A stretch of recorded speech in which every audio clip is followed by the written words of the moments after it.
When my daughter was diagnosed with autism, one of the hardest things I had to do was to accept her diagnosis. That was like the hardest thing I ever did in my life, honestly. Um, because not only was I accepting her autism diagnosis, I was also grieving the life that I thought I was going to have with my child. You know how when you're pregnant and you have a baby, this is my first girl in a long time. My oldest child is 19 and she's a girl. So I hadn't had a girl for a long time. I had two boys back to back after that.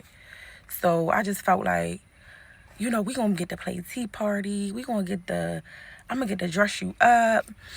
You gonna love getting your hair done. I'm gonna take you to the nail salon. Like, all of them girly things that I like to do, I just knew like I was gonna be able to do this with my daughter. Like, oh my God, I can't wait to do this with my daughter. And then to know that like it was not gonna look like that, that was like that is the hardest thing that I ever had to accept. And not only was I coming to that understanding at the time, during that time, me and her dad was also breaking up. So it was like I was grieving the loss of my relationship, and I was also grieving the child that I thought that I was going to have. I had to stop the cry for a second. But that was the hardest thing to do, was like accept her diagnosis and also know that like I was going to have to navigate this stuff with autism by myself. Like, yeah, he helps with stuff. He do stuff every now and then. But like on a day in, day out basis, like I was gonna have to learn how to navigate this by myself. And I was gonna have to learn like, how do I teach her? That always was my biggest thing. Like, how do I go about teaching her? Because that's autism. They learn differently. So she's not gonna learn the way my other children learn.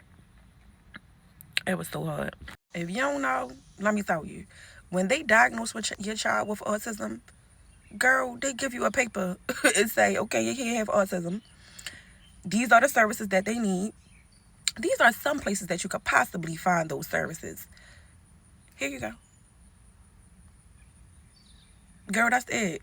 It wasn't nobody holding my hand, walking me through this process.